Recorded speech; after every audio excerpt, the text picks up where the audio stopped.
ABC Listen. Podcasts, radio, news, music and more. Every so often, a video pops up online that makes it feel like the future has arrived. I'm Neo. I'm here to help around the house. One X says their humanoid robot Neo will do all your chores. So that you can focus on what matters to you while your Neo does the rest. But can he though? On my visit, I didn't see Neo do anything autonomously. For decades, we've been promised robot butlers, so why am I still folding my own laundry? I'm Matt Bevan, and on my show, if you're listening, we give you the backstories behind the big stories. It's available now on ABC Listen.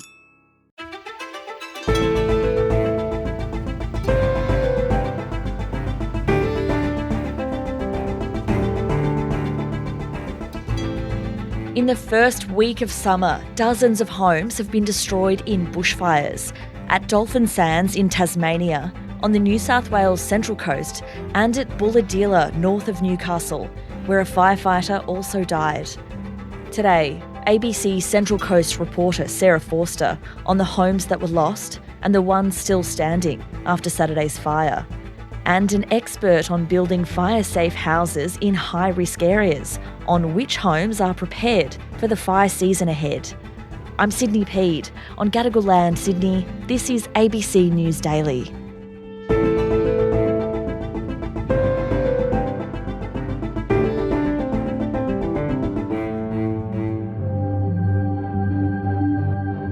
Sarah, you've been on the fire ground in Koolewong on the Central Coast in New South Wales. Take me back to Saturday. It was terribly hot and the winds picked up.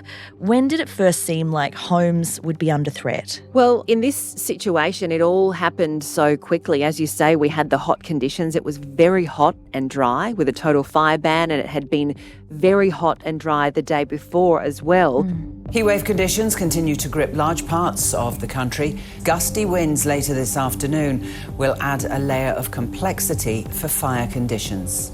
It didn't seem as though we knew that homes were under threat until they almost had the flames lapping at the door. Some extraordinary vision that we are seeing from the news helicopter. We can see at least 10 homes have been burnt as a result of this bushfire, as you mentioned. It seems that this fire, which is under investigation, came out of absolutely nowhere, and there was less than 15 or 10 minutes for people to grab what they could and get out. I'm trying to put the ambers out at the front, and I did for a little bit until I realised that just in the other half of the driveway, which is our access road, it was on huge fire, and I've just gone, oh. And I've jumped in the car and just left. About 140 houses were evacuated, so a few hundred people in that main part of when the fire was coming through on Saturday afternoon were displaced. Some people have told me that they didn't even have time to get out in their car. They simply ran out the door in the shoes they were wearing, or possibly no shoes. I only had a pair of shorts and t-shirt on, didn't even have any thongs on. And yeah, everything from my grandparents through to mine over the years, all gone. A lot of these houses were sort of wedged between bushland and the rail line. So some people had to meet emergency services, and a hole was cut in the railway fence and they walked across the tracks. That was the only way that they could get out, because there was no advanced warning that this fire was coming. Just terrifying. So a lot of people were fleeing from their homes, but a lot of residents did stay behind. Some really fought tooth and nail trying to protect their homes. Just tell me about Sarah and Craig Saxon-Gill. Well, Sarah and Craig Saxon-Gill are a couple I spoke to on Sunday when they came back to the scene and their worst fears were realised. There was nothing left on their property. What happened, Sarah smelt the smoke first, and I said to Sarah, anything you think's important, grab that and just get out of here. And with my mum as well. Yeah. And when I spoke to them, they told me that they really struggled with that, because they felt that from their perspective as homeowners, they had done all of the right things. They were bushfire prepared.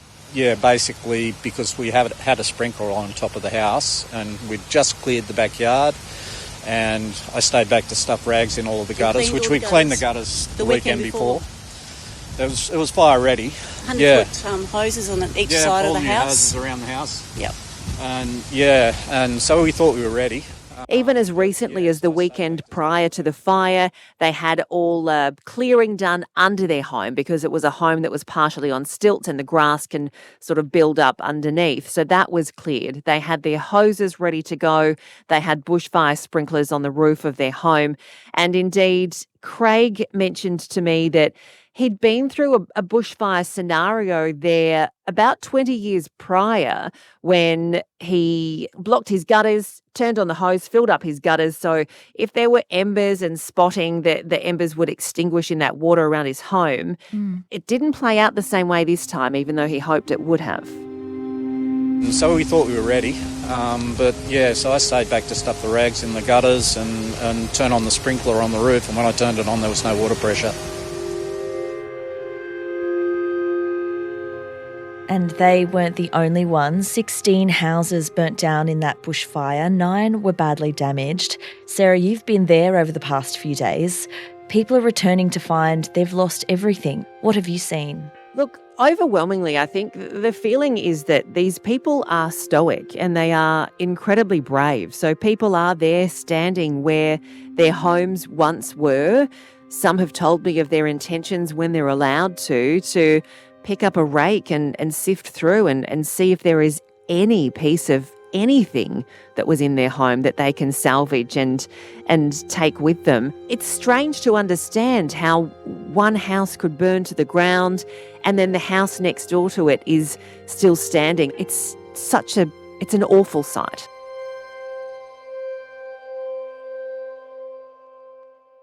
It seems so miraculous when one house is spared and one house isn't.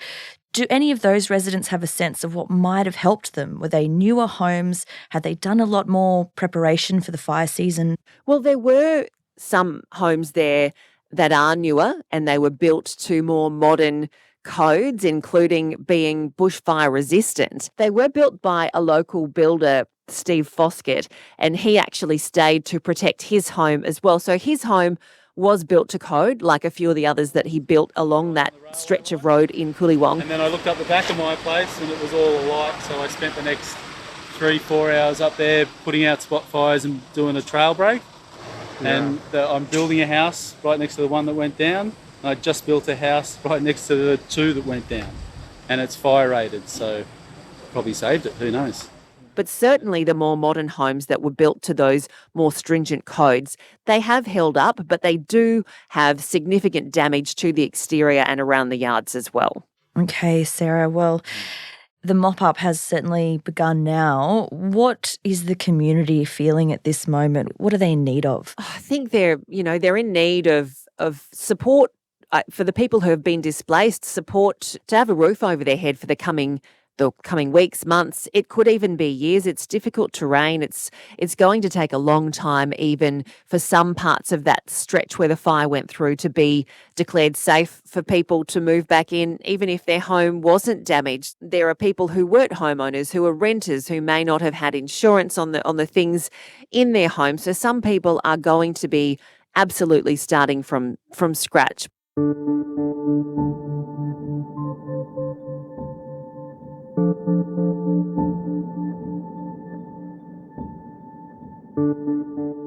I'm Colin Wood and I work on the Australian Standards Committee for construction of buildings in bushfire-prone areas, and I'm also working with the Resilient Building Council. Colin, when you look at houses that are in the bush, is it clear to you just by looking at them which homes are likely to survive a bushfire and which homes are not? Yeah, once you look at a building, and from my perspective, I always look at a building from the ground up and I start to go through and look at the vulnerabilities. Most of the vulnerabilities are, of course, at that ground level. So I look at the vegetation that's next to it. I look at whether or not they've got a pathway around it, what the materials are for construction at that lower ground level, and then look, as I move up the building, look at the windows and the doors, look at the type of materials that they have for the walls, and then, of course, the roofing material. So some you can see straight away that the elements of construction is inappropriate. They are quite vulnerable at that point. But not all homes will be impacted equally this fire season. If you've got a newly built home, it will have been made with stricter fire safety building standards. Just tell me about those. Yeah, if you're building a brand new home or additions to a home, then it has to comply with the current requirements of the building code. Now, when they're built to that, that considers the primary bushfire attack mechanisms. The primary bushfire attack mechanisms are the ones that come from the vegetation that's on fire. So that will be embers, radiant heat and direct flame contact. We find that about 80% of all buildings are lost due to ember attack. So therefore, it's really, really important. This is why the Australian standard focuses on ember protection and sealing up the buildings. The issue will be, of course, whether or not the neighbours are also built to that standard.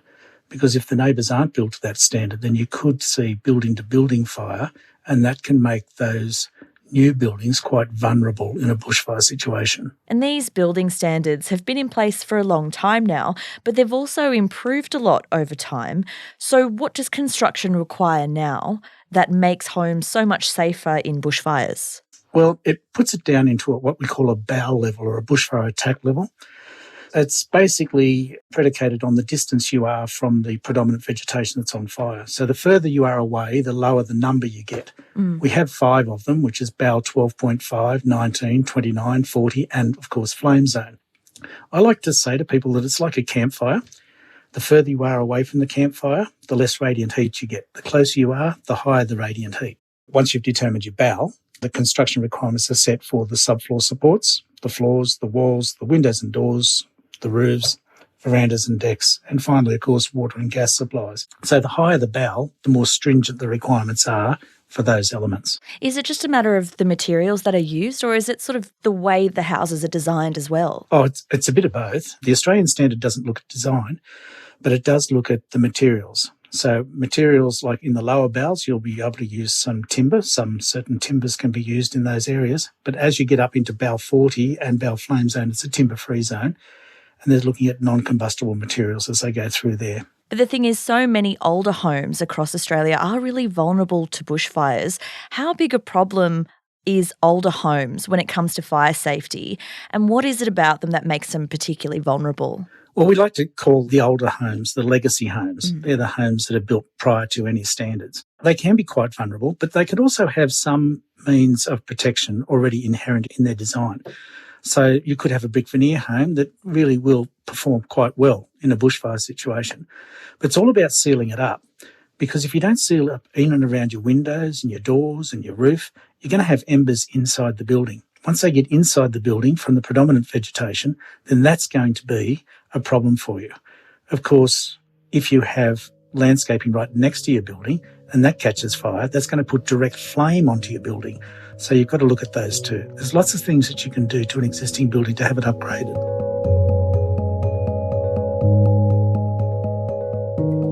Okay, let's talk about that. What can people who live in these older homes do? Is it possible to retrofit houses to become more fire safe? Oh, absolutely. You can retrofit a house really easily. And it doesn't have to be really costly either. There's what we call low-hanging fruit that you can just grab and do yourself.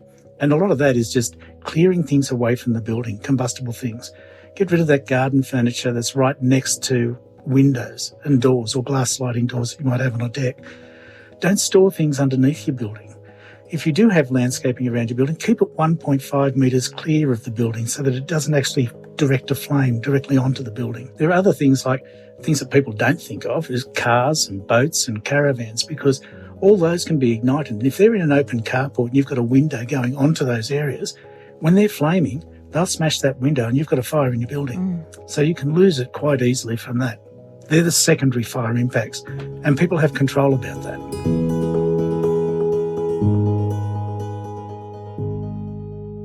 Okay. What about some of the modifications people can do to their homes? Like, what kind of modifications are there to retrofit homes? Well, you can enclose the subfloor area. You don't have to enclose it with masonry, but you can enclose it with a mesh if you wanted to, particularly if you've cleared out all the storage underneath it. That'd be good.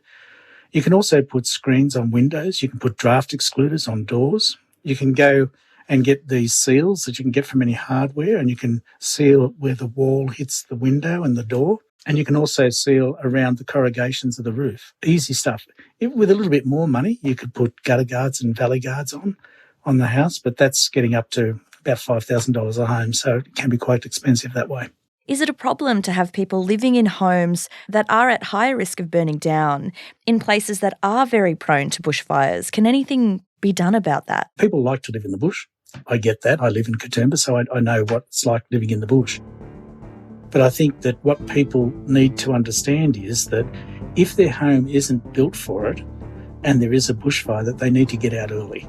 They need to either be able to have it resilient to the bushfire impacts or just leave. Their safety is most important to us. Colin Wood works with the Resilience Building Council and is on the Australian Standards Committee for the construction of buildings in bushfire-prone areas. Sarah Forster is a reporter for ABC Central Coast. Audio production for this episode by Sam Dunn. Our supervising producer is David Cody. I'm Sydney Peed. ABC News Daily will be back again tomorrow. Thanks for listening.